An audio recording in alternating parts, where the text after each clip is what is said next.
Ground Zero, Chapter 7, Brandon, in case of emergency. A motion sensor picked up Brandon climbing out of a hole in the wall. The fluorescent lights in the ceiling flickered on. He had landed in the middle of a bathroom, a ladies' bathroom. But Brandon didn't have time to be embarrassed. He scrambled to his feet and peered back through the hole at the people still trapped in the elevator. "I'll bring help," he promised, and ran for the bathroom door. Brandon burst into the corridor. He ran past a fire extinguisher and a fire hose box hanging on the wall and into the first office he came to, a company with the name Hyakujo Bank printed on the door. He saw a reception desk and a couple of chairs for visitors, but no one was around. "Hello?" Brandon called. There was no smoke here. He pulled down the wet napkin he tied around his face and took a deep breath of fresh air. "Is anyone here? We need help." Brandon ran past the reception desk. A small group of people stood together at the far wall, staring out the window at something. "Hey," Brandon said, running toward them. "Hey, we need—" Brandon stopped short, mesmerized by what he saw out the window. Paper. The sky was filling with thousands and thousands of sheets of paper, flipping and falling like the ticker tape parade when the Yankees had won the World Series last year. But this wasn't right. No one could have thrown these papers out a window on purpose. The World Trade Center windows didn't open. Large chunks of glass and metal sliced through the paper blizzard, and some kind of liquid poured down on the side of the building, even though it wasn't raining. Brandon's stomach twisted. Something very bad had happened above them in the North Tower, but what, and how high up? All the way up the windows on the world? Was Brandon's dad all right? "Gas explosion," one of the bankers said. "Has to be." "No way," said another banker. "The World Trade Center doesn't have gas lines in it." "Please, we need help," Brandon cut in, making them jump. "4 people trapped in an elevator. There's a lot of smoke." "Where, kid?" a man asked. "I'll show you." 2 men and 1 woman from the group followed Brandon back down the hall and into the bathroom. Brandon was almost afraid to look through the hole. What if the elevator had fallen while he was gone? What if everyone inside was dead? Dark, black smoke poured from the hole, making it hard to see, but Brandon heard Stefan cough, and he sagged with relief. His friends were still there. "Oh my God," said one of the men who'd come with Brandon. "Here, get back," the other banker said. The 2 men took turns kicking at the drywall, and the woman ran back to the office to call 911. Brandon heard the elevator car drop suddenly. Dishes clattered, and everybody inside cried out in surprise and terror. The car jerked to a stop, a foot lower, and Brandon held his breath. If the car dropped too much further, the passengers wouldn't be able to reach the hole. And if it fell down all the way— "Hurry," Brandon told the 2 men. "We have to get them out." The bankers were kicking at the drywall as hard and fast as they could, but they were already panting hard and sweating through their dress shirts. The smoke was getting worse, too. Brandon coughed and looked around frantically. He had to do something. The help he brought wasn't enough, and they didn't have time to wait for building security or firemen. Firemen, Brandon thought, and he had a sudden inspiration. He ran back to the hall. There, the fire hose box. He didn't want the hose curled up inside. He wanted what was in front of the hose, right behind the glass. A fire axe. The instructions on the window said, "In case of emergency, break glass." Well, thought Brandon, if there ever was an emergency, this is it. He yanked the fire extinguisher from its cradle and used the heavy thing like a battering ram. Crish! The glass shattered, and Brandon cleared out the rest of the shards enough to reach inside. He grazed his wrist on a piece of glass and pulled his arm away with a hiss. But he'd be all right. He'd had worse injuries wiping out on his skateboard. The important thing was, he had the axe. Brandon ran back down to the bathroom where the 2 bankers were standing bent over, their hands on their knees. They were out of breath, and the smoke was even thicker than before. "Look out," Brandon cried. Shaking from the panic and fear, Brandon lifted the big axe over his head and swung it down hard on the ragged break in the drywall. Whack! The axe knocked off a chunk of sheetrock, but Brandon didn't hit it square on. The axe kicked away from the wall and slammed into the floor below the hole. Kink, shattering the bathroom tiles. "Whoa, whoa, whoa," one of the bankers said, taking the axe from Brandon. "Good job, kid, but I got it from here." Brandon stood back as the man swung the axe at the wall. He was stronger and his aim was better. In less than a minute, he had opened a hole big enough for Marnie to squeeze through. When she could stand again, she wrapped Brandon in a "I can't believe we're alive" hug. Ordinarily, Brandon would have felt funny hugging a stranger, but now he hugged her back with relief. Mike and Shavinder were able to help Stefan get through the hole next. He was still having trouble breathing, and Marnie went to get him water. Finally, Mike and Shavinder squeezed through the hole, and then everyone was out of the horrible elevator. Shavinder gave Brandon a tight hug. "You saved us, Brandon," he said. Brandon pointed to the men from the bank. They did the work. The banker with the axe wiped the sweat from his brow and smiled. "I guess chopping all that wood as a kid back in Wisconsin paid off," he said. Marnie tried her cell phone again, and this time she got a signal. She stepped into the corner of the bathroom with a finger to one ear and her phone on the other. "Does anyone know what happened?" Shavinder asked the bankers. "Felt like an earthquake to me," one of them replied. Yes, I'm all right," Marnie told someone on the phone. "The signal's bad, hon. I can't— Yes, we were trapped in an elevator, but—" She was quiet for a moment. "Oh my God," she said. She turned to face the rest of them. "My husband says an airplane hit the building, a passenger jet. It's all over the news." "My God," Stefan said. "That must be why the building tilted. We were in the elevator when the plane hit." "A plane? Hit the building?" Brandon felt a jolt go through him. That didn't make sense. How could you fly a plane into one of the Twin Towers by accident? They were the biggest, tallest buildings in the city, and there wasn't a cloud in the sky. No pilot in his right mind would. Brandon heard the sound of metal grinding against metal, and he flinched. He and the others glanced back at the hole just in time to see the elevator car plummet down the shaft. Nobody moved and nobody spoke.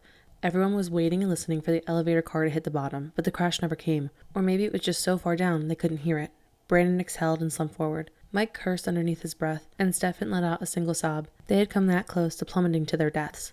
"Hun, I'll call you back when I get out," Marnie said into her phone and flipped it closed. In a daze, Brandon followed everyone out of the bathroom. The two bankers went back to their office, and the elevator survivors stood in a huddle. "The plane must have hit somewhere high up," Mike said quietly. "Cut through the elevator cables." "My dad," Brandon said suddenly. "He was in Windows on the World. What if the plane hit the 107th floor? He exchanged a frantic glance with Shavinder. Stefan's eyes searched the ceiling. "My company is spread out over 5 floors. What if it hit one of those?" Marnie put her hand to her mouth.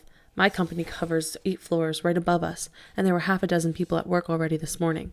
"I'm sure they're all right," Mike said. But there was no way that he could know that, Brandon thought. There was no way any of them could know what floor the plane had hit. One of the bankers came back from his office.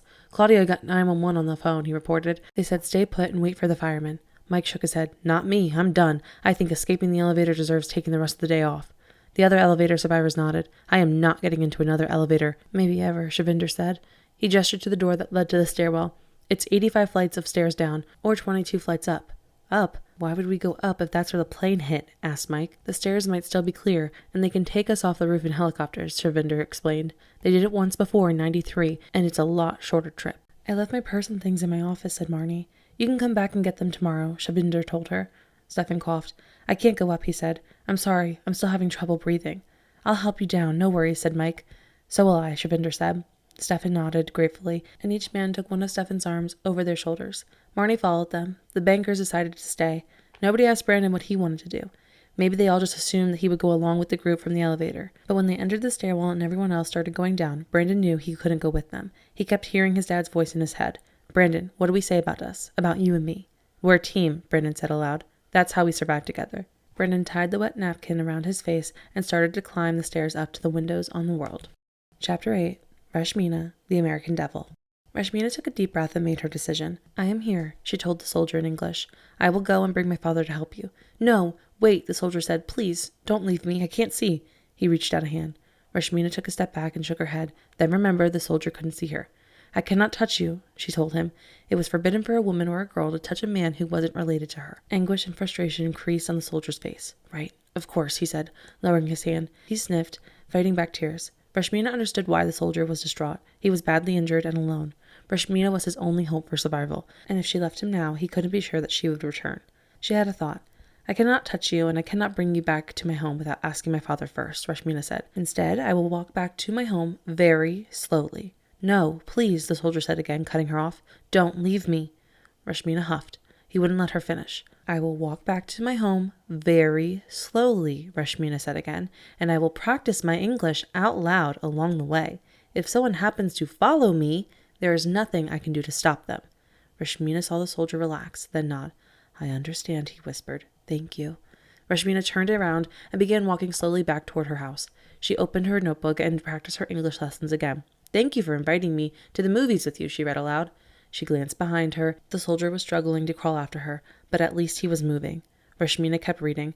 "It was very nice to meet you. I will friend you on Facebook." As she walked and read out loud, Rashmina scanned the hillside, afraid that any moment a Taliban fighter would jump out from behind some bush or twisted tree and kill both her and the soldier behind her. It was silly. She could see no one else was around.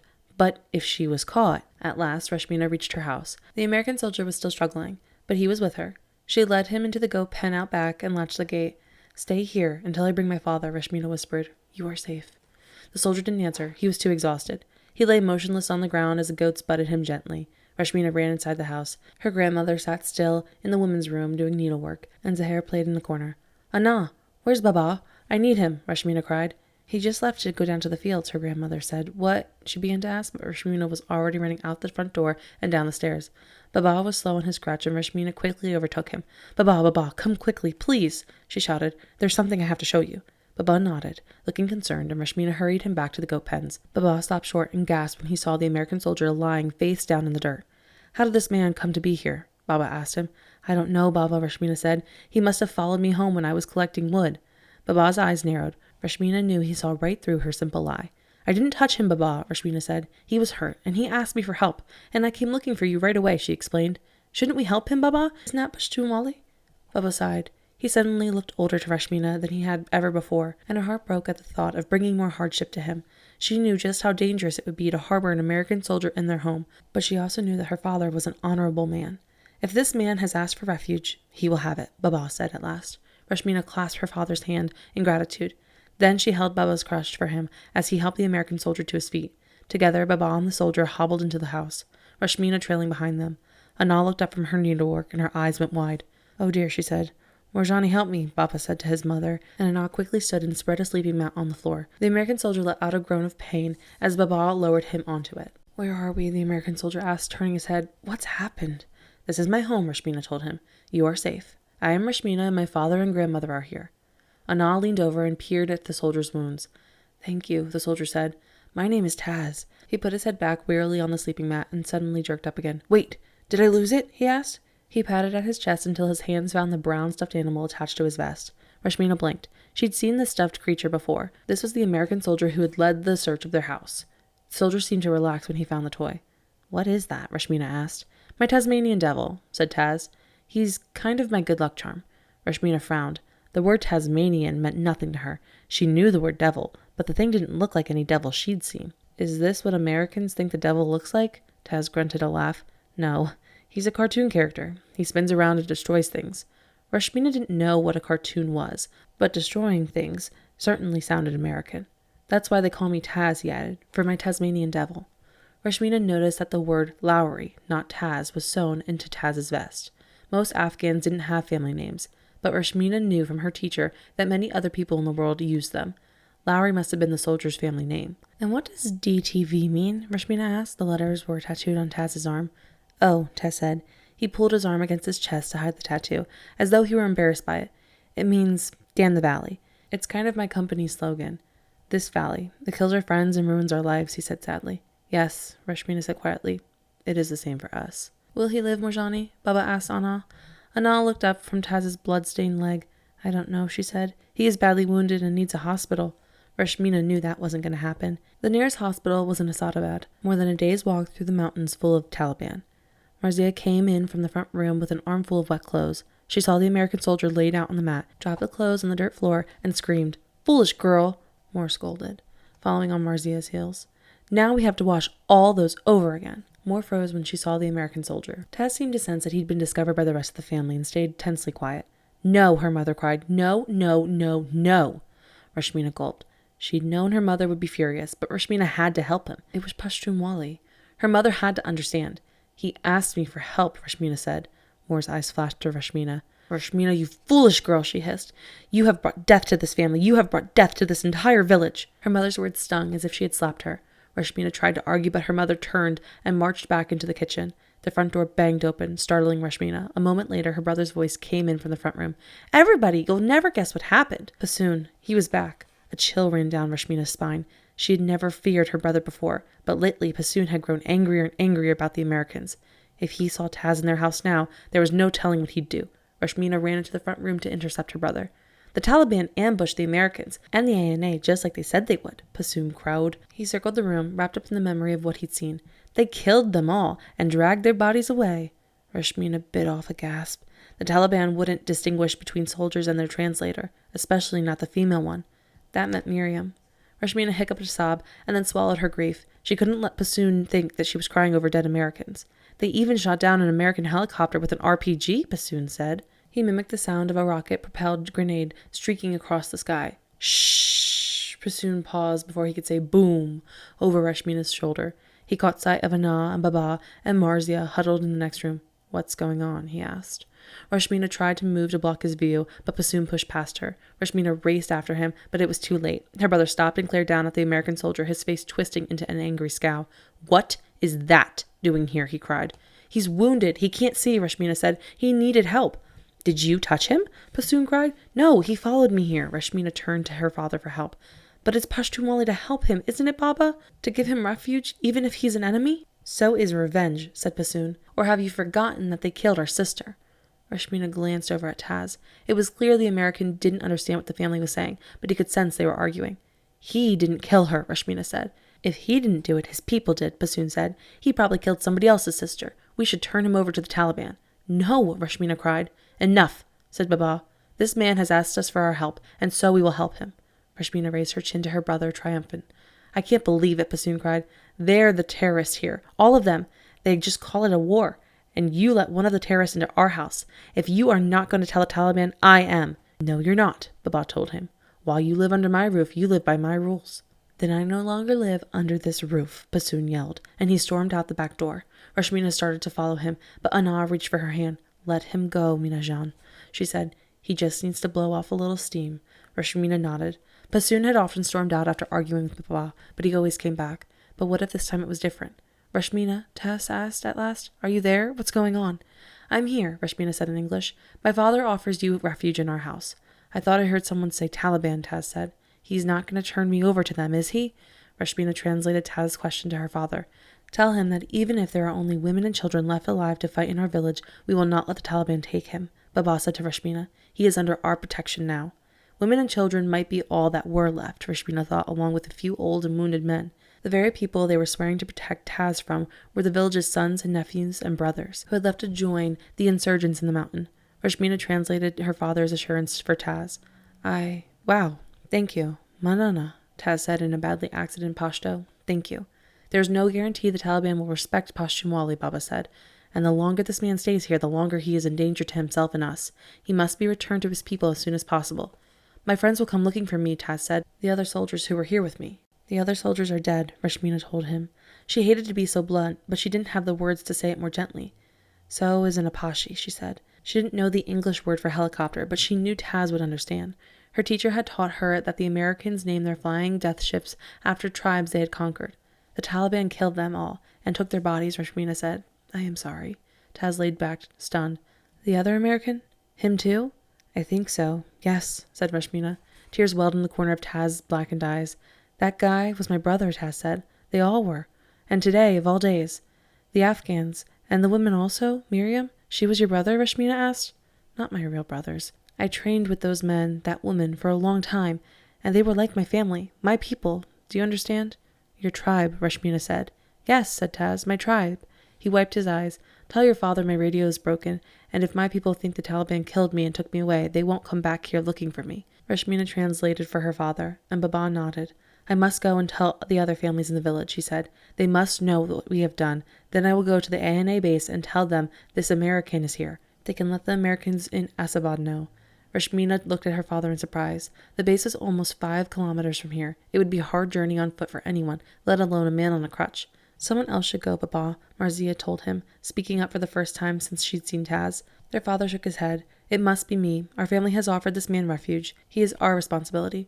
Rashmina felt a jumble of emotions. She would have gladly joined in Baba's place, but no family would ever send a daughter to an army base alone. Bassoon could have gone instead, but he made it clear he no longer stood with his family. Rashmina turned back to Taz and explained in English what her father planned to do. Taz thanked him again and pulled the strip of cloth that read Lowry off his uniform with a loud ripping sound. Give this to your father. I'm Special Forces assigned to advise this base he's going to. Tell him to show this to the Afghan soldiers there, and they'll know I'm really here. Baba took the strip of cloth from Rashmina. Keep Sahar in the room whenever one of you is with the soldier, he said, and she understood. Neither she, nor Marzia, nor Anna, nor her mother would be allowed in the same room as Taz without a male member of the family as a chaperone. Zahir was hardly a helpful escort, but he still counted. Baba left the house, and Taz laid back to rest. Anna sent Marzia for hot water and a cloth to clean Taz's wounds, and Moore called angrily from the kitchen for the firewood Rashmina was supposed to have collected. The firewood? Rashmina said. Twice today her chores had been interrupted. I'll be back, she told Anna. Then she said the same to Taz in English. He was already asleep. Marzia and I will watch over him, Anna told her, and Rashmina ran out the back door. The goats bleated at her, angry that they hadn't been taken up to the mountains to graze. Rashmina stopped. Where was Bassoon? When her brother wanted to go somewhere and be mad, he disappeared into the hills with goats and didn't come back until he'd calmed down. What if this time he really had gone to join the Taliban? No, Rashmina couldn't believe he'd do it. Still, something itched at the back of her brain. Today had been different in so many ways. The raid, the woman, translator, the American soldier in their home. What if Bassoon, seeing Taz, really was the last straw for her brother? There was one sure way to know. Rashmina ran around the side of the house, her heart hammering into her chest. Halfway along the wall sat an upside-down white plastic bucket. Rashmina climbed on top of it, reached as high as she could, and found the little hole in the wall where Bassoon always hid his toy airplane. It was empty. Rashmina knew Bassoon had put the plane back after the Americans left. One of the few things Bassoon owned, that toy was the one thing her brother would never leave behind. If it was gone now, Bassoon was too. Gone to join the Taliban and tell them Taz was alive hiding in their home. If Bassoon had got to the Taliban before their father got to the ANA base, Rashmina hopped off the bucket and sprinted for the goat path that led up to the mountains. She didn't go back to tell anyone where she was headed. She didn't have time. Rashmina had to catch her brother and stop him from joining the Taliban. Chapter 9. Brandon. Rock to Fakey.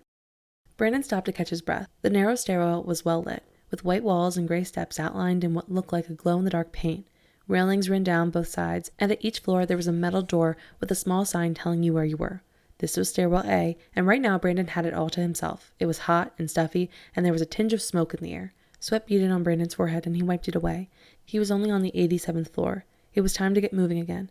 Brandon wasn't in bad shape. He loved skateboarding for hours every weekend, and at third grade field day last year, he had won the obstacle course race forward and backward. But walking up steps in this heat was more tiring than any of that. Brandon's foot splashed on the next step, and he froze. Something clear and wet was running down the stairs above them. It looked like water, but Marnie's husband said the jet plane accidentally hit the building. What if this wasn't water at all, but something more dangerous, like jet fuel?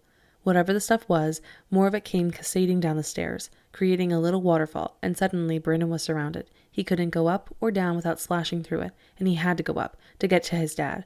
Hands squeezing the railing, heart thumping, Brandon bent down low to sniff at the liquid. Nothing. It didn't smell like anything, especially not gas. Brandon actually liked the smell of gasoline. It reminded him of go-karts and fishing boats. And this liquid had no hints of gas. It was water, Brandon guessed. Maybe from the sprinklers that had been going off wherever the fire was? Was Windows on the World on fire? Was his dad all right? Brandon felt another terrible pang of guilt, having left without telling his dad. Was his father up there somewhere, searching floor after floor to find him? Was he calling 911 to tell him his son was lost? They were a team, and Brandon had let the team down again. Brandon's dad had done his best to keep them afloat after his mom died. His dad had often gone the extra mile too, like when he bought Brandon a new skateboard, even though money was tight, or when he stayed up late helping Brandon with his math homework. Brandon wanted so desperately to tell his dad he was sorry for running off today, for getting suspended, for everything he had ever done to make things harder for him. He would just have to make it back up to Windows on the World and tell him. Brandon set his teeth and lifted a foot to climb to the next step. He was careful not to splash the whatever was running down the stairs onto his jeans just in case. At the next turn in the stairs, there were cracks in the wall. At the turn after that, the walls had fallen down on the stairs. Pieces of drywall lay on the stairs in huge smashed chunks, blocking Brandon's way. Both railings were useless now. One was torn off, the other buried. The metal studs that the drywall had been attached to stood bare and exposed. The red and black wires hung there, where fluorescent lights used to be. Brandon felt panic rising in him. This was bad. Really bad. Was he getting close to the spot where the airplane had hit? What if he couldn't get past it? Brandon made himself calm down. He was just going to have to climb over the wreckage. He could do this. He grabbed an exposed end of drywall and hauled himself up. The water flowing down the steps turned everything into a slick sludge, and Brandon's sneakers slipped as he climbed, but he was making it. He was almost to the next flight when the piece of drywall he was clinging to snapped off in his hand. Brandon went flying, slipping and tumbling head over heels back down the stairs. He whacked his head and banged his shin, and with a thunk that rattled his teeth, he slammed into the wall of the landing, right back where he started. Crap, Brandon muttered. Crap, crap, crap, crap, crap. He lay sprung among the broken drywall. One whole side of him was scraped up, and when he wiped his nose, he came away with blood. There was a nasty-looking purple bruise starting on his shin, and the left side of his stomach was sore when he tested it. Brandon put his head back and closed his eyes. Except for the smoke and the gritty, nasty drywall, he might have been back in the cement drainage ditch where he'd first learned to skateboard, right down to the trickle of water soaking his butt through his jeans. All that was missing was his helmet and pads. But the thing he learned about skateboarding was that if you gave up right after you took a fall, you were never going to be a skater. You always crashed, even when you got good at skateboarding. That was just part of it. Every skater ate pavement. You learned how to fall. And you learned how to get back up again. Brandon pulled himself up out of the soggy sheetrock and started the climb again, more carefully now. He made it to the 88th floor, and through one of the cracks in the wall, he saw a red and orange glow of a fire. Brandon felt a mix of fear and relief. Okay, he thought, if this is where the fire is, down here on the 88th floor, then my dad is all right. If I can just get past this floor, I can get to the Windows on the World, and we can wait for the fire department together. With renewed energy, Brandon scrambled up the next mountain of broken and disintegrating drywall. But when he got to the landing of the 89th floor, he couldn't go any further. The stairwell above the 89th floor was gone. Not just the walls, everything. The stairs themselves seemed to have collapsed in a pile of concrete and twisted metal. There was nothing to climb and no going past it. The entire stairwell was gone. Brandon's mind reeled. How was this possible? This was the World Trade Center, the biggest building in New York, the second biggest building in the whole United States. It couldn't just fall apart. Brandon tried to think. The stairwell was destroyed, but there had to be other stairwells, right? If this was stairwell A, there had to be stairwell B, or why would you even label a stairwell A to begin with? So he could just exit onto the 89th floor, find one of the other intact stairwells, and keep going up. Brandon took a deep breath and nodded to himself. This was a good plan. This would get him back to his dad.